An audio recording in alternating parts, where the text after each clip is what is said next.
மாணவ செல்வங்களுக்கு வணக்கம். அதாவது தலைமைந்து புலமை பரிசில் பரீட்சை இன்னும் கைவிட்டு எண்ணக்கூடிய விரல்களால் எண்ணக்கூடிய நாட்களில் விரைவில் பெறப்போகின்றது. அந்த பரீட்சையிலே நீங்க திறம்பட உங்களுடைய ஆற்றலை வெளிப்படுத்த வேண்டும். அதற்காக நீங்க கடின முயற்சியில் ஈடுபட்டிருக்கிறீர்கள். அதற்கு பாராட்டுக்கள். நான் உங்களுக்கு பரீட்சைத்தாள்கள் செய்வதற்கான பயிற்சிகளையும் அதோடு அவ்வப்போது என்ற மனதில் தோன்ற வினாக்களையும், அதாவது புதிதாக ஏனென்றால் எதிர்பார்க்கக்கூடியதாக. ஆனா எதிர்பார்ப்பு வினா என்று நாங்க சொல்றது அப்படியே எதிர்பார்க்க வேண்டாம். எதிர்பார்ப்பு வினா என்பது என்னென்றால் அந்த பரீட்சைத்தாளை வைத்து இதுவரையில வந்த கோணத்தை அடிப்படையை வைத்துக் கொண்டு வேற ஆங்கிள், அதாவது வேற பக்கத்தால பார்த்து நாங்கள் அப்படி தீர்மானிக்கிறது. அதை விட அதில் ஒரு பெரிய விசேடம் வந்து இல்லை. நீங்கள் எப்படிப்பட்ட கேள்விகள் வந்தாலும் விடையளிக்கக்கூடிய அளவில் உங்களை தயார்படுத்திக் கொள்வதுதான் சிறப்பானது. இது நுண்ணறிவு சார்பாகத்தான் நான் கதைக்கிறேன். வினாத்தாள் 2ஐ பொறுத்தவரையில பாடப்பிறப்பை கல்வித்தானே வரும். தமிழ், கணிதம், சுற்றாடல், ஆங்கில, சிங்களம். அப்ப அதுல கூடிய புள்ளி எடுப்பது உங்களுக்கு கடின காரியமாக இருக்காது. வினாத்தாள் 1ல விடையளிக்கிறதுக்கு நீங்க என்ன முயற்சி மேற்கொள்ளணும் என்றால், வாசிப்பு பழக்கம் மிக முக்கியம். வாசித்து அந்த வாசித்த விடயத்தை விளங்கி கொள்ள பழக வேணும். அப்படி விளங்கினாத்தான், அதாவது விளங்குறது கிரகிக்கிறது, சரியாக விளங்கி கொள்றது தெளிவாக. அப்படி தெளிவாக நீங்க விளங்கி கொள்ற பட்சத்துல அந்த கேள்விகளுக்கு நீங்க சரியானபடியே தெரிவு செய்யக்கூடியதா இருக்கும். அங்க தெரிவு விடை தாரது எங்களுக்கு கொஞ்சம் விடையளிக்கிறதுக்கு இலகுவாக இருக்கும். அதே நேரம் அந்த தெரிவு விடைதான் எங்களை சிந்தனையை பிழையாகவும் வழி நடத்தும். அப்படி அதிலே இது சரியோ அது சரியோ என்று தக்கண்டோட கோடப்போடி வேண்டிய கட்டத்துல வரும். அப்ப நாங்க ஒரு கணிப்பில கணித்து கொண்டு போய் விட காண்றது வேற, தெரிவு விடையை காண்பது வேற. அப்ப தெரிவு விட உண்மையிலேயே விட காண்பதற்கு அதுக்கும் ஒரு சப்போர்ட் இலகுவாக இருக்கும். அது இப்ப 3 விடைகள் தான், அப்ப இலகுவாக இருக்கும். முன்பெல்லாம் 4 விடை. அப்ப 3 விடை என்னைக்கு இது ஒன்றை தெரிவு செய்ய வேண்டியார். அப்ப நாங்க கேள்விகளை பார்ப்பதை விட விடைகளையும் பார்த்து விடையளிக்கக்கூடியதாக இருக்கின்றது. எது எப்படியோ நீங்கள் உங்களுடைய ஆற்றலை வளர்த்துக் கொள்ள வேண்டியது மிக முக்கியம் என்பதை நீங்க நன்றாக புரிந்து கொள்ளுங்கள். அதாவது உங்களை நீங்கள் தான் ஆக்கிக் கொள்ளணும், மற்றவர்கள் அல்ல. இல்ல நான் இந்த கால வகுப்புல பார்ப்பேன், சில பிள்ளைகள் நித்திர தூங்கும். அப்ப அந்த பிள்ளைகள் என்னத்துக்காக எழுந்திருக்கிறார்கள் என்றால் அம்மா அப்பாட கரைச்சலுக்காக. அப்ப அந்த பிள்ளையாருக்கு ஒரு பிரயோசனம் இல்லை, நித்திரையும் இல்லை, படிப்பும் இல்லை. பிள்ளை விரும்பினா தானே படிக்கும். அப்ப பிள்ளைகள் முதல் விரும்ப வேணும். விரும்பினா தான் படிக்க முடியும். விரும்பாத பிள்ளையால் படிக்க முடியாது. படிக்கிற விடயம் உங்களை பொறுத்தது, அம்மா அப்பா இல்ல. அப்ப நான் திரும்ப இதை சொல்லிக் கொண்டிருக்கிறேன். மாணவர்கள் விரும்பிக் கொள்ளுங்கோ. நீங்க விரும்புறீங்க, உங்களை பார்க்க தெரியுது, எனக்கு முகத்தை பார்க்க தெரியுது. அகத்தின் அழகு முகத்துல தெரியும் என்று பிள்ளைகள், படிக்கக்கூடிய பிள்ளைகளே தெரியும். அதோட சில பிள்ளைகள் முகத்தில சும்மா ஆக்ஷன் போடுற பிள்ளைகளையும் தெரியும், நடிப்போம். நடிக்கிற பிள்ளையும் தெரியும், படிக்கிற பிள்ளையும் தெரியும். ஆனா படிக்கிறத விட நடிக்கிறது தான் கஷ்டம். என்னென்றால் படிக்கிறது சுலபம், படிப்பது போல நடிக்கிறது கஷ்டம். எப்படி? இப்ப உங்களுடைய அம்மா அப்பா பார்த்தால் ஏதோ நீங்க பெரிய அக்கறையா படிக்கிற மாதிரி நடித்து காட்டுவீர்கள். அப்படி நடித்து காட்டுறதுதான் சரியான கஷ்டம். நீங்க படியுங்கோ, அது சுலபமா இருக்கும். சரி பிள்ளைகள், நான் நீண்ட நேரம் உங்களுடைய நேரத்தை விரயம் செய்யாமல், நான் இப்ப உங்களுக்கு கடந்த வகுப்பில விடை காணும் விளக்கங்கள் தந்த அதே வினாக்களில இருந்து இப்ப நான் உங்களுக்கு அதன் தொடர்ச்சியான வினாக்கள்ல விடை காணுகின்ற விளக்கங்கள் தருகிறேன்.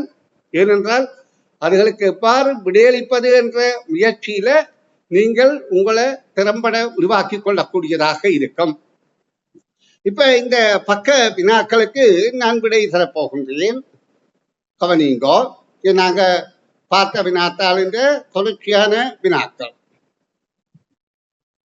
இதுல 28வது வினாவில இருந்து விடை காணும் விளக்கத்தை பார்வையிடுவோம். மிக இலகுவான வினாக்கள். அப்ப வினாக்களை நல்லா புரிந்து கொண்டால் எங்களுக்கு இலகுவாக விடியளிக்க முடியும். இந்த பயிற்சி உங்களுக்கு அரச பரீட்சையை வெற்றி கொள்வதற்கு உதவியாக இருக்கும். இப்ப என்னென்றால், இந்த கேள்வியில தரப்பட்ட அறிவுறுத்தலை கவனமா வாசிக்க பழகுங்கோ. இங்க பாருங்க, ஒரு சதுரம் தந்திருக்கு. செவ்வகம் போல கண்ணுக்கு தெரிந்தாலும் அது சதுரம். ஏனென்றா இச்சதுர உருவிலிருந்து அப்ப சதுரம் என்ற நாங்கள் நினைத்துக் கொள்ளணும். நிலத்தப்பட்டவை போன்று இங்கே நிலத்தப்பட்டிருக்குது. அதாவது உபதிசையாக மூலையில 4 சதுரங்கள் நிலத்தப்பட்டிருக்குது. இன்னும் எத்தனை சிறிய சதுரங்க வடிவங்கள் வெட்டி எடுக்கலாம். அப்ப இந்த கேள்வியில நாங்க புரிந்து கொள்ள வேண்டியது என்னென்றால், இங்க இன்னும் எத்தனை சதுரங்கள் தான் பெறலாம் என்று கேட்கப்படுது. இதுல இருக்கிற சதுரம் அல்ல. இந்த பிள்ளைகள் செட் பண்ணக்கூடாது. அதாவது சத்யனிக்கு தம்ப் அப் பண்ணி நீங்க உங்களுடைய லைக்க காட்டி இருக்கிறீர்கள். அது இந்த வகுப்புக்கு இடையூறு என்று பல தடவை சொல்லி இருக்கிறேன். அப்ப நான் இருக்கா இந்த நிமிடத்துல அந்த பிள்ளைய ரிமூவ் பண்ணிட்டு வந்தேன் தான் எனக்கு இந்த வகுப்புல பயிற்சித்தால தொடர்ச்சியாக கற்பிக்கக்கூடியதாக இருக்கும். இப்ப அவரை ரிமூவ் பண்றேன் அலெக்ஸா. காரணம் என்னென்னா, அப்படி செய்ய வேண்டாம் என்று பல தடவை சொல்லியும் சில பிள்ளைகள் அதை பின்பற்றுகிறார்கள். இல்லை சரி பிள்ளைகள். இப்ப அவரை நான் ரிமூவ் பண்ணிவிட்டேன். இது எதற்கு சொல்றேன்னா, மற்ற பிள்ளைகளுக்கு எச்சரிக்காக. அதாவது நாங்கள் படிப்பதற்கு நாங்களே இடையூறாக இருந்து விடக்கூடாது. சரி பிள்ளைகள். இப்ப திரும்ப அந்த பக்கத்தை எடுக்கின்றேன். ஏனென்றால் நான் சொல்வது சில பிள்ளைகள் பின்பற்றுவது இல்லை. அப்ப நீங்க இந்த வினாவில பாருங்க. இந்த வினாவில நாங்க பார்க்க வேண்டியது என்னென்றால், இந்த சதுரம் இச்சதுர உருவிலிருந்து நிறுத்தப்பட்டவை போன்று இன்னும் எத்தனை சிறிய சதுர வடிவங்கள் வெட்டி எடுக்க முடியும் என்று கேட்கப்படுது. அப்ப நாங்க இதுல கேள்வியில பார்க்கிற வடிவத்தை கொண்டு எங்களுக்கு தெரியுது. இது நிறை நிரலாக இங்க நாங்க நேராக பார்க்கின்ற போது 1 2 3 4 நிறை, நிரலாகவும் 1 2 3 4. அப்ப இது 4 தர 4 என்றால் நன்னாங்க 16 சதுரங்களை கொண்ட ஒரு உருவம், வடிவம். உருவம் அல்ல, உருவம் என்று சொல்லப்பட்டிருக்கு. நன்னாங்க 16 சதுரங்கள் இந்த வடிவத்திலே இருக்குது. ஆனா இங்க 4 நிலத்தப்பட்டிருக்குது. அப்ப 16ல 4 நிலத்தப்பட்டால் இன்னும் நிலத்தப்பட வேண்டிய வெட்டி எடுக்கக்கூடிய துண்டங்கள் எத்தனை அதை போன்ற சிறிய சதுரங்களை வெட்டி இருக்கலாம் என்றால் 12 என்ற விடைதான் பொருத்தமானது. இங்க பாருங்க, இதுல 3 துண்டங்கள் நாங்கள் இதை எண்ணி பார்க்கின்ற போது இந்த வரிசையில 3, இந்த வரிசையில 2, இந்த வரிசையில 1. அதே போல இந்த வரிசையில 1, இந்த வரிசையில இந்த வரிசையில 3, இந்த வரிசையில 2, இந்த வரிசையில 1. இங்க பாருங்க, இது 1, இது 1, இதுல 2, இதுல 2, இதுல 3, இதுல 3.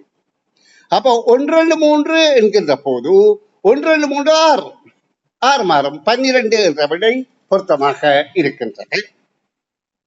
இனி நாங்கள் 29வது வினாவுக்கு செல்வோம். 29வது வினாவில ஒரு ஒன்றை ஆக்க 12 தீக்குச்சிகள் தேவைப்பட்டன. இந்த ஒரு ஒன்றை ஆக்கிறதுக்கு 12 தீக்குச்சிகள் பயன்படுத்தப்பட்டது, தேவைப்பட்டன. எனின் ஒரு 2ஐ ஆக்குவதற்கு எத்தனை தீக்குச்சிகள் தேவை என்பதாகும். அப்ப நாங்க இதுல பார்க்கணும், தீக்குச்சி எவ்வாறு இங்கு பயன்படுத்தப்பட்டிருக்கின்றால் 12 தீக்குச்சி என்றால், இந்த தீக்குச்சி என்பது ஒரு சதுரத்தில் ஒரு கோட்டுக்கு ஒரு தீக்குச்சி என்ற கணிப்பில தான் கணிக்கப்பட்டது. இந்த பாருங்க, இதுல 2 தீக்குச்சி இப்படியாக, இதுல 2 தீக்குச்சி இப்படியாக, இதுல 2 தீக்குச்சி இப்படியாக, இதுல 2 தீக்குச்சி இப்படியாக. இனி உள்ளுக்கும் அதே போல இப்படி 2 தீக்குச்சி 2, இப்படி 2 தீக்குச்சி 2. அப்ப 6 தர 2 12. இங்கே 12 தீக்குச்சிகள் பயன்படுத்தப்பட்டிருக்கு. இதே போல இந்த வடிவத்தை ஆக்குவதற்கு எத்தனை தீக்குச்சி என்றுதான் கேட்கப்படுகின்றது. அப்ப நாங்க இதுல உள்ள கோடுகளின் எண்ணிக்கையை கணித்துத்தான் விடை காண்பது இலகுவாக இருக்கும்.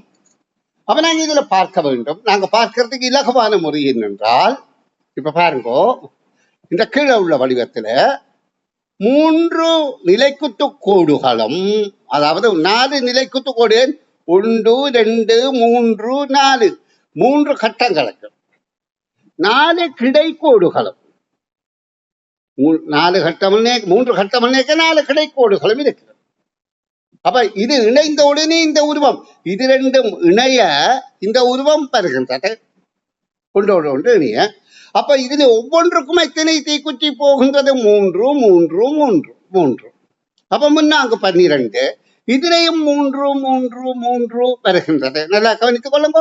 இப்படியாக 3 தீக்குச்சிகள், இப்படியாக 3 தீக்குச்சி, இப்படியாக 3 தீக்குச்சி, இப்படியாக 3 3ஆக இருக்கின்றபடியால் முன்னாங்க 12 முன்னாங்க 12 12 24. அப்படி இல்லை என்றால் எண் 3 24 என கணித்துக் கொள்ள முடியும். இது இலகு வழியில கணிக்கிற முறை. அப்ப நாங்க அரச பரீட்சையை மேற்கொள்ற நாங்கள் எவ்வளவு இலகுவாக விடைகளை அணுக முடியுமோ அந்த முறையில அணுகணும். அப்பதான் வெற்றி அடையலாம். சரி உள்ளகள், அடுத்த வினா விளக்கம் தருகின்றேன் பாருங்க. இப்ப 30வது வினாவுக்கு விடை விளக்கம் தருகின்றேன். ஒரு பண்ணையில் 5 கோழிகளும் 9 பன்றிகளும் சில பசுக்களும் காணப்பட்டன. அப்ப இந்த பண்ணையில இருக்கிற ஜீவராசிகள் 3 வகை என்று தெரியுது. இந்த 3 வகையில கோழிகள் 5 என்று சொல்லப்படுது, பன்றி 9 என்று சொல்லப்படுது, சில என்று சொல்லப்படுது பசுக்கள். அப்ப பசு எவ்வளவு என்று எங்களுக்கு தெரியாது. என்றால் என்ன கணிப்பென்றாலும் அறிவுறுத்தல் சொல்லப்பட்ட தகவல்களை வழங்கிக் கொண்டால்தான் நாகபடி அளிக்கக்கூடியதாக இருக்கும். இப்ப அடுத்து சொல்லப்படுது பசுக்களின் எண்ணிக்கையானது, இந்த சில பசுக்கள் என்ற பசுக்களின் எண்ணிக்கையானது கோழிகளின் எண்ணிக்கையிலும் கூடுதலாக 5 விட கூடவாக இருக்க வேண்டும். 5 விட கூட என்பதற்கு இப்படி ஒரு குறியீடு. அப்ப இதை விட கூட இருக்கணும். 5 விட கூடவும் கூடுதலாகவும் பன்றிகள் எண்ணிக்கையிலும் 3 குறைவாகவும். அப்ப எங்களுக்கு தகவல் கிடைத்து விட்டது. 9 விட 3 குறைவென்றால் 6 தான்.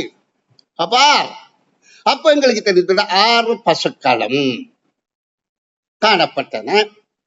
இப்ப கேள்விக்கு நாங்கள் இனி வருவோம். இப்ப இந்த அளவு முடியாம எங்களை வழங்கிவிட்டது. பண்ணையில இருக்கிற அதாவது கோழிகள் 5, பன்றிகள் 9, பசுக்கள் 6 என்ற 3 விடயங்களும் விளங்கிவிட்டது. அப்ப நாங்கள் அதை குறித்து வைத்துக் கொள்வோம். ஏனென்றால் எங்களுக்கு அப்பதான் விடை காணக்கூடியதாக இருக்கும். கோழி, மற்றது பன்றி, அடுத்தது பசு. இப்ப 3 தகவல் எங்களுக்கு தெளிவாக விளங்கிவிட்டது. அப்ப பன்றியின் எண்ணிக்கை 9.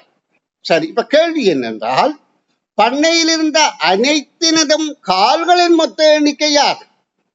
அப்ப எங்களுக்கு தெரியும் 5 கோழிக்கு 2 படி, 2 10 கால்கள். இதிலே 9, 6, 15க்கும் 4 கால்படி என்றால் 60 கால்கள். அப்ப 70 கால்கள் என்ற கேள்விக்கான விடை இலகுவாக கிடைத்து விடுகின்றது. இப்ப இந்த பண்ணை கோழி என்ற மாதிரியான கேள்விகள் வேறையும் வரக்கூடும். அதற்கும் ஒரு விளக்கம் தர நான் விரும்புகிறேன்.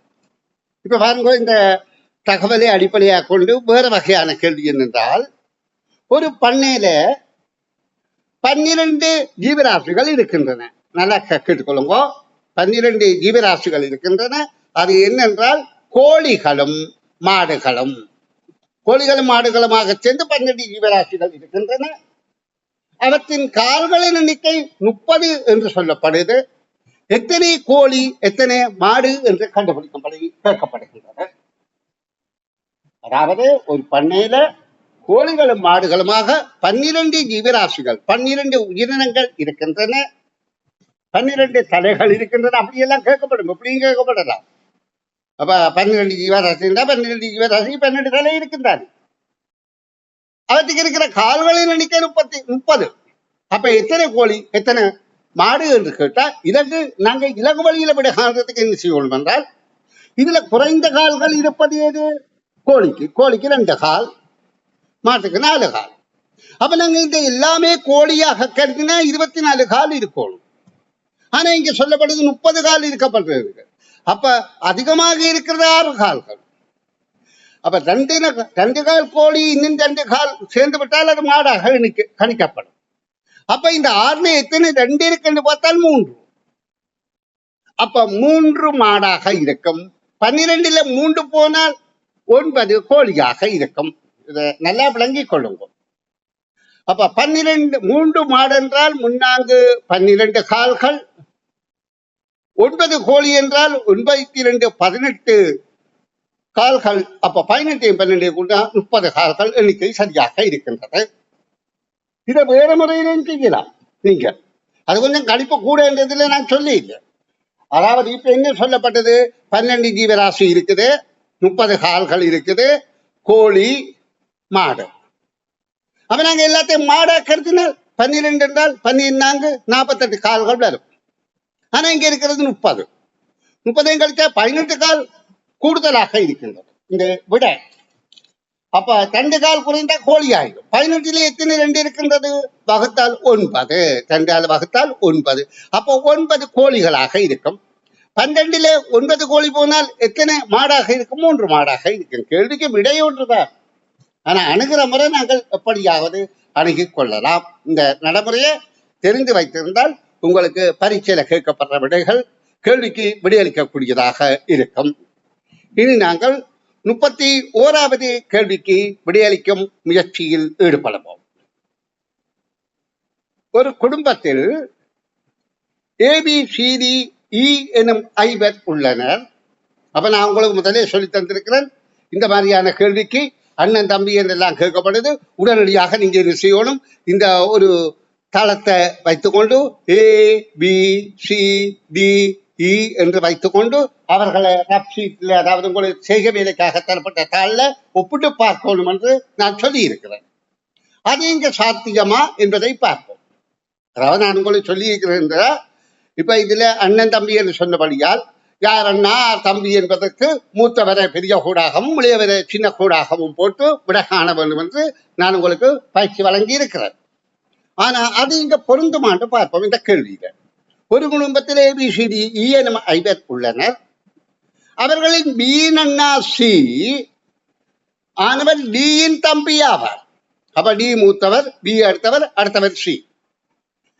E அண்ணா B ஆனவர், E அண்ணா B ஆனவர் ஏக்கும் அண்ணா ஆவார்.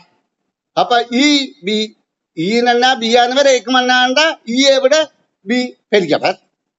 அக்குடும்பத்தில் 3 பெண்களை குறிக்கும் எழுத்துக்கள் எவை? இப்ப இந்த கேள்வி அவர்கள் அண்ணா தம்பி என்ற கேள்விகள் கேட்கப்படவில்லை. யார் அண்ணா தம்பி, யார் அக்கா தங்கச்சி என்று கேட்கப்படவில்லை. அந்த குடும்பத்துல 3 பெண்கள் இருக்கிறார்களா, அந்த பெண்களைத்தான் இங்க கேட்கப்படுகிறது. அப்ப அதற்குத்தான் நாங்க விடை காணணும். அதுக்கு இந்த நடைமுறை சாத்தியம் இல்லை. அப்ப நாங்க இந்த கேள்விக்கு கொஞ்சம் சிந்தித்து பார்த்தால், இதுல 5 பேரில் இங்க சொல்லப்படுது 3 பெண்கள் என்றபடியால் 2 பேர் ஆண்களாக இருக்க வேண்டும். அப்ப இந்த 2 பேரை இந்த தரப்பட்ட விடயத்தை கொண்டு எங்களால புரிந்து கொள்ள முடியுதோ என்று பார்ப்போம். B யின் அண்ணா C, அப்ப அண்ணா என்பவர் ஆணாக இருக்கும். C ஆனவர் D யின் தம்பி ஆவார். அப்ப தம்பி என்றாலும் அவர் ஆண்டார். அப்ப இப்ப எங்களுக்கு C மட்டும் ஆண் என்று தெரியுது, BD பற்றி தெரியாது. அப்போ ஒரு ஆணை கண்டுபிடித்து விட்டோம். அடுத்தது E யின் அண்ணா B ஆனவர். அப்ப பியும் ஆண் என்பது எங்களுக்கு தெரிந்து விட்டது. இப்ப எங்களை விட வந்து விட்டது. ஏன், இவர் 2 பேரும் ஆண் என்றால் மற்ற 3 பேரும் பெண். ஏக்கும் அண்ணா ஆவார். அப்ப ஏக்கும் அண்ணா என்றால் அவர் அண்ணா ஆண் தான். ஆனால் பெண்ணாகவும் இருக்கலாம், ஆணாகவும் இருக்கலாம். அதை பத்தி எங்களுக்கு தெரியாது. ஆனா நாங்கள் இப்ப பார்க்க போறது என்னென்றால், இப்ப இதுல இக்குடும்பத்தில் 3 பெண்களை குறிக்கும் எழுத்துக்கள் எவை என்பதற்கு நாங்க பார்த்தால் சியும் பியும் இல்லை என்றால், சியும் பியும் பியும் சியும் இல்லை என்றால் ADE. அப்ப முதலாவது விடைதான் பொருத்தமானது. அன்பு குழந்தைகளே, நீங்கள் இவ்வகையில வினாக்களுக்கு விடையளிப்பதற்கு ஓரளவு அதிக சிரத்தையோட வாசித்து புரிந்து கொள்ற பழக்கத்தை உருவாக்கி கொள்ளுவோம். ஏனென்றால் நீங்கள் தான் பரீட்சை செய்ய போகிறீர்கள். நீங்கள் தான் வெற்றி காண வேண்டும் என்றால் நீங்கள் தான் முயற்சி செய்ய வேண்டும். ஆன முறையில இந்த விடயங்களை நன்கு புரிந்து கொண்டு நீங்கள் விடையளிக்க பழகிக் கொள்ளுங்கள். இனி நாங்க 32வது வினாவுக்கு விடையளிக்கும் முயற்சியில் ஈடுபடுவோம். இது வினாத்தாள் 2ல வருவது போன்ற அதாவது பழமொழிகளுக்குரிய கருத்துக்கள்.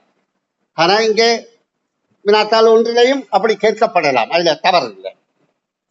தன்னுடையதாயினும் தீமை விளைவிக்கும் இயல்புடையது தீமையே உண்டு பண்ணும். தன்னுடைய பொருள் என்று போட்டு தீமை விளைவிக்கிற பொருளை நாங்கள் அதோட அதாவது கூடிய சகசம் வைக்க கூடாது. அதாவது அது தீமை விளைவிக்கிறதா தீயதான், அதோட விலத்தித்தான் இருக்கணும்.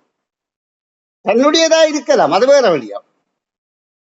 தன்னுடையதா தீமை விளைவிக்கும் இயல்புடையது தீமையே உண்டு பண்ணும் என்பதற்கு பொருத்தமான பழமொழி இது என்று கேட்கப்படுது. எரிகிறதை பிடுங்கினால் கொதிக்கிறது அடங்கும் என்பது பொருந்தாது. எரிகிறதை பிடுங்கினால் கொதிக்கிறது அடங்கும் என்றால் ஒரு காரியம் நடந்து கொண்டிருக்கிறது, அந்த காரியத்தை நாங்கள் குறைக்க வேணுமா இருந்தால் அதுல கொதித்து கொண்டிருக்கின்றத, அதாவது அந்த காரியத்துக்கு சாதகமாக இருக்கிறத இல்லாம பண்றது. தன் வீட்டு விளக்கென்று முத்தமிடலாமா? விளக்கு என்பது நெருப்பு, தீ என்பது வெப்பமானது, எங்களுக்கு வெப்பம் ஒத்து வரக்கூடிய இல்லையா? அப்ப நாங்கள் தீயை தொட்டா எங்களை சுடத்தான் செய்யும். அப்ப எந்த விளக்கென்று போட்டு நான் இதை முத்தமிட முடியுமோ? இல்லை. அப்ப அதே போதுதான் தீமை விளைவிக்கிறது என்றால் அது இப்பவும் தீமை விளைவிக்கும், அதோட கொஞ்சம் நாங்கள் தப்பித்து நகர்ந்திருக்க வேண்டும். அது தீமையைத்தான் உண்டு பண்ணும். அப்ப அந்த பழமொழிதான் பொருத்தமானதாக இருக்கின்றது. எய்தவன் இருக்க அம்பை நோவானே. ஒரு காரியத்துக்கு மூலமானவன் இருக்க அந்த காரியத்தை செய்தவன் மேல் நாங்கள் கோபப்படக்கூடாது என்றால் அவன் ஒரு கருவி. இப்ப கத்தி வெட்டுது, கத்தியில பிள்ளையா வெட்டினவர்ல பிள்ளையா? வெட்டினவர்லாம் பிள்ளை. கத்தி கத்தரிக்காயும் வெட்டும், ஆளையும் வெட்டும். அப்ப கத்தியின் இயல்பு வெட்டுவது, ஆனா அதை பயன்படுத்துவதற்கு நோக்கம்தான் தவறு. ஒருத்தன் கத்தரிக்காயை வெட்டுறான், கத்தரிக்காய கத்தியால வெட்டுறான், இன்னொருத்தன் கத்தியால இன்னொருவனை குத்துறான். அப்ப ஒரே பொருள் பலதை செய்கின்றது. அப்ப செய்தவன் இருக்க அந்த கருவி மேல் கோவிக்க கூடாது என்பது போதுதான் எய்தவன் இருக்க அம்பை நோவானே. அம்பு வந்து குத்தினால் அம்புக்கு மேல நாங்க ஹோகம் காட்டக்கூடாது. அம்ப எய்தவன் இன்னொருத்தன் இருக்கா, அவன் தான் கோபிக்கப்பட வேண்டியவன் என்பதுதான் அந்த கருத்து. ஆனா இப்ப இந்த பழமொழிக்கான கருத்து தன் வீட்டு விளக்கென்று முத்தமிடலாமா? பாருங்க, தமிழ் பழமொழிகள்ல கருத்துக்களுக்கு எவ்வளவு ஆழமான கருத்துக்கள் இருக்கின்றது. அந்த வாசித்து பழகணும், உங்களோட பயிற்சியை கூட்டிக் கொள்ளணும், முயற்சி தான் உங்களுக்கு பயணித்தரும். சில அன்பார்ந்த குழந்தைகளை நான் சொல்லக்கூடியது என்னென்றால், உங்களுடைய அவதானாற்றலும் உங்களுடைய ஆர்வமும் தான் உங்களுக்கு பெருவரை தருமையை ஒழிய உங்களை நீங்கள் ஏமாற்றிக் கொள்ளாமல் இருக்கணும் என்றதை மிக கவனமாக பின்பற்றுங்கோ. இனி நாங்கள் 33வது வினாவுக்கு விடை காணும் விளக்கத்தில் ஈடுபடுவோம்.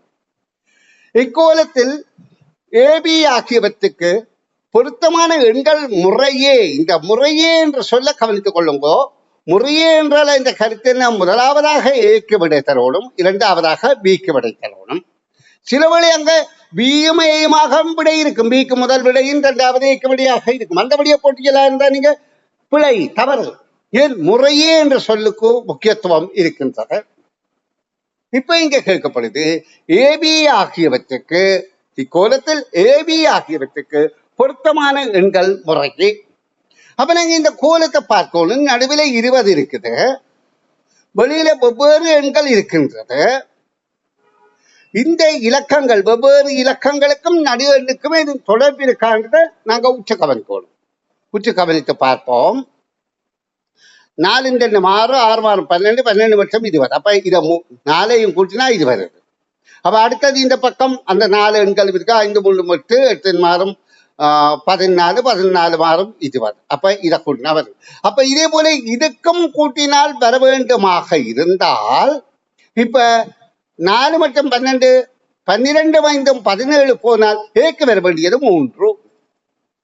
அப்ப இந்த 3 என்பது ஏக்கு பொருந்துகின்றது. பிறகு இதுல பார்த்தோம்னா இந்த வரிசையில 8 4 12 12 6 18, அப்ப பிக்கு வர வேண்டியது 2. அப்ப இந்த 2 என்பது பொருந்துகின்றது. இங்க பாருங்க கீழே அதே மாதிரி இருக்குதான் 2 3.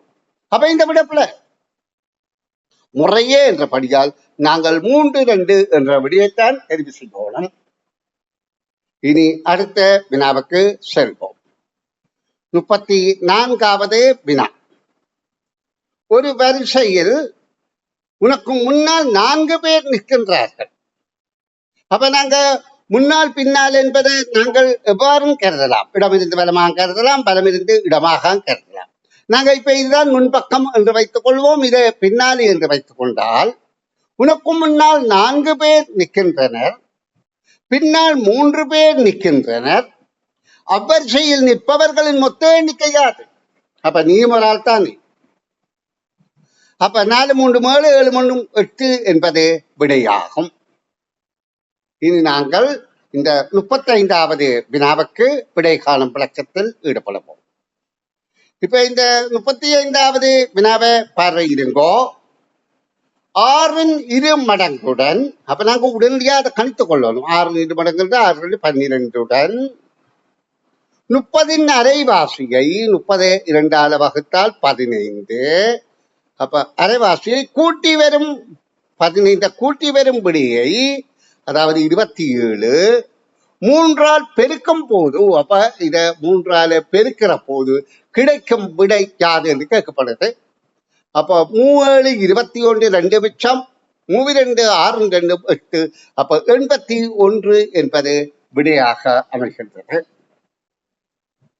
அன்பு மாணவ செல்வங்களே, அதாவது உங்களுக்கு காலையும் மாலையும் வகுப்புகள் நடத்தப்படுகின்றது. உங்களை அதிக நேரம் வகுப்புகள் செய்வித்து உங்களை இம்சப்படுத்தக்கூடாது என்பது என்னுடைய நோக்கம். நீங்க பங்கு பெற்ற மாணவர்கள் எனக்கு தெரியும், அதிக அக்கறை உள்ள பிள்ளைகள் எல்லாம் தங்களுடைய முகத்தை காட்டுகிறார்கள். அவர்களை நான் அடிக்கடி ஒவ்வொரு நாளும் நானும் பார்க்கிறேன் தானே வீடியோவை.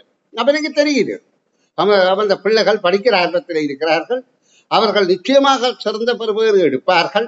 ஆனா நான் மீள மீள உங்களுக்கு சொல்றது, இன்றைக்கு நீங்க பங்கு பெற்றுவது ஒரு 5ஆம் ஆண்டு பரீட்சைக்காக. இந்த பரீட்சையின் சிறப்பு அம்சம் என்னென்னு சொன்னால், படிப்பிக்கிறதை விட படிக்கிறதுன்ற பயன் உங்களுக்கு தெரிந்தால்தான் நீங்க கவனமா படிப்பீர்கள். அதாவது இப்ப பாருங்க, நான் நீங்க படிப்பிக்க நான் பிள்ளைகளை பார்க்கிறேன். ஒரு பிள்ளை மேல அம்மாவை பார்த்து, அம்மாவோ அப்பாவோ நிக்கிறவையே பார்த்து, அப்ப இந்த பிள்ளை என்னன்னு படிக்கும்? பிள்ளைக்கு கண் காது மூக்கு நாக்கு எல்லாம் ஒரே புராதியில இருக்க வேண்டும். அங்கேயும் பார்த்து இங்கேயும் பார்த்தா படிக்க முடியுமா? அதனால்தான் பரிச்சை மண்டபத்தில் நடக்கும். இப்ப நான் இதற்காக இதை சொல்றேன் என்றால், நீங்கள் உங்களை உருவாக்குற பரீட்சை இது என நிச்சயமாக தெரிந்து கொள்ளுங்க. எப்படி என்றால், இந்த பரீட்சையில நீங்க வெற்றி கொள்வீர்களாக இருந்தால், உங்களுக்கு பல்கலைக்கழகத்துல உயர் கல்வி படிக்கிறவரையிலும் ஏதோ ஒரு சன்மானம் கிடைக்க போகுது, ஒரு பண உதவி கிடைக்க போகுது. நீங்க பணக்காரர் இருக்கலாம், அது வேற வழியும். ஆனா உங்களோட காசுல நீங்க படித்தா உங்களுக்கு சந்தோஷம் தானே. யோசிச்சு பாருங்க, நீங்கள் அம்மா அப்பா பணக்காரராக இருந்தாலும் வசதி உள்ளவர்களாக இருந்தாலும் நீங்கள் உங்களோட பணத்துல நீங்க படிப்பீர்களா இருந்தால் உங்களுக்கு ஒரு ஆளுமை உருவாகும். அப்ப நீங்க இந்த 5ஆம் ஆண்டு, அதான் இந்த 5ஆம் ஆண்டு வரப்பிரசாதம், 5ஆம் ஆண்டு சித்தி அடைந்தால், 7க்கு அப்படி இல்லை, 7க்கு அப்படி இல்லை, 5ஆம் ஆண்டுக்கு தான் இருக்கு. 5ஆம் ஆண்டு பரீட்சையை நீங்க சித்தி அடைந்தால், நீங்க பல்கலைக்கழகம் போய் படிப்பு முடிக்கும் வரைக்கும், ஒரு பட்டதாரி ஆகும் வரைக்கும் அரசாங்கம் உங்களுக்கு காசு தரும். அப்ப நீங்க அந்த சந்தர்ப்பத்தை இழக்கலாமா? இழக்கக்கூடாது. அப்ப நீங்க இந்த பரீட்சைக்கு மிக கவனம் எடுத்து படிங்க. இன்னும் கொஞ்ச நாள் தான் இருக்கு. இப்ப நினைத்தா கூட நீங்க வெற்றி அடையலாம். எப்படி வெற்றி அடையலாம்? நீங்க அக்கறையா படிக்கணும், நிறைய பயிற்சிகள் செய்யும். ஆனா அதுக்காக உங்களை கூட வருத்தாங்க. நீங்க நல்ல அன்பான நல்ல குழந்தைகள், சரியா?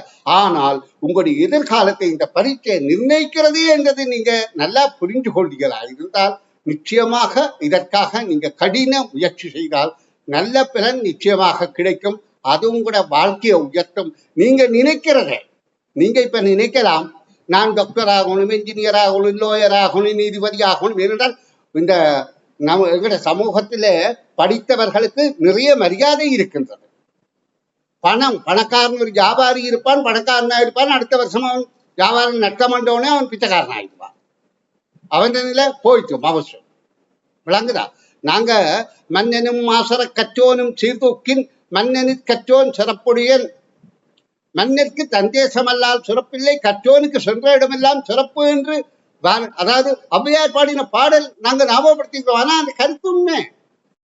படித்தவனைத்தான் மக்கள் வரவேற்பார்கள். படித்தவனுக்கு என்றைக்கும் அந்த படிப்பு உதவி செய்யும். இப்ப உங்களுக்கு உதவியாக அம்மா அப்பா மாமா மாமிய எத்தனையோ பேர் இருக்கலாம். ஆனா அந்த உறவுகள் எல்லாத்தையும் விட உங்களுக்கு பலம் யாது என்றால் உங்களுடைய அறிவு. உங்களுக்கு இப்ப நீங்க தெருவில் போறீர்கள், ஒரு ஆபத்து வருது, அந்த நேரத்தில் ஆபத்தில இருந்து விலக்கு உங்களை பாதுகாக்கிறது என்றால் உங்களுடைய அறிவு தான். ஆனபடியால் பிள்ளைகள் படிப்புக்கு முக்கியத்துவம் கொடுக்கோ. கல்வி அழியாதது. நீங்க அதனுடைய பலனை நீங்க அடைய வேணுமாக இருந்தால் கூடிய முயற்சி செய்யுங்கள். இப்ப நான் உங்களை பார்க்கிறதன் மூலம் உங்களுடைய உள்ள கருத்துக்கள் எனக்கு அப்படியே தெரிகிறேன். நான் நீண்ட காலம் கற்பிக்கிற ஒரு ஆசிரியர், இன்றைக்கு நேற்று தொடங்கிறவன் அல்ல. விளங்குதா? அப்ப நான் உங்களை போல எத்தனை ஆயிரம் பிள்ளைகளை பார்த்திருப்பேன், எத்தனை ஆயிரம் பிள்ளைகளை உருவாக்கி இருப்பேன். அவர்கள் எல்லாம் இன்றைக்கு உயர்நிலையில இருக்கிறார்கள். அது எனக்கு ஒரு சந்தோஷமாக இருக்குது. இன்னும் என்னால முடிந்த அளவில் சேவை செய்வேன் என கூறிக்கொண்டு இன்றைய வகுப்பை இத்தோட நிறைவு செய்கிறேன். நாளை காலை சந்திப்போம் பிள்ளைகள். பாய் பாய்.